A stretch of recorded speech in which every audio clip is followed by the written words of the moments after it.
fronteiras, eu preciso definir. O que eu tenho? Terrestres.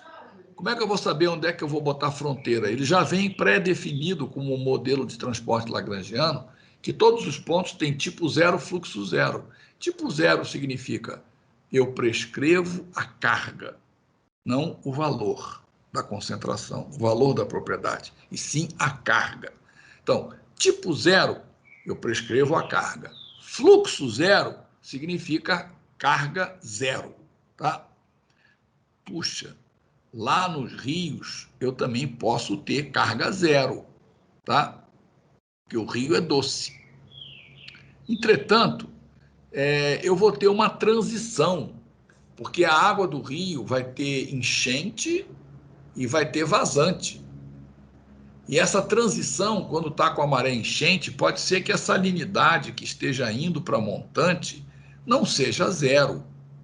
A salinidade zero é a do rio, a montante. Eu estou numa seção estuarina.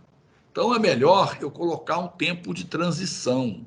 Como é que eu encontro quais os pontos do meu modelo que podem ter essa condição de transição? Tá?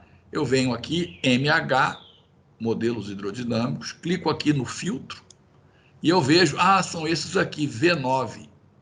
Tá?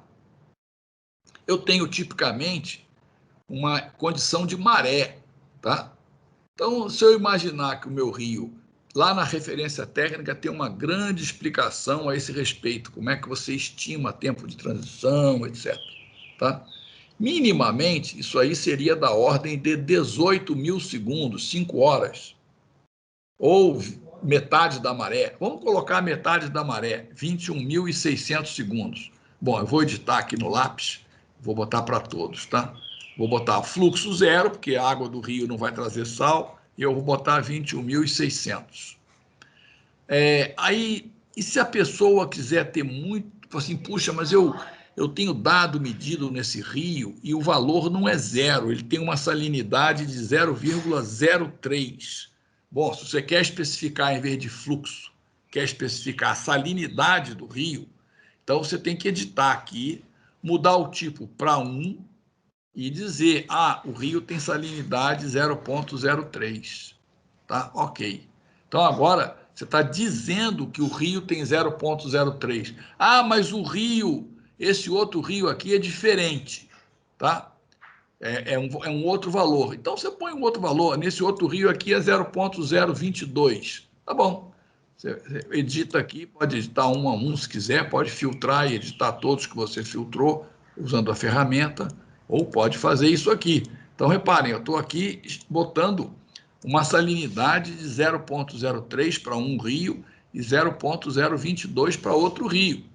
E se fosse um valor variável no tempo? Você clica aqui, alguns nós com fluxo ou valores variáveis. Aí você vai abrir uma tabela temporal aqui, você vai entrar com uma série temporal de valores, de salinidade.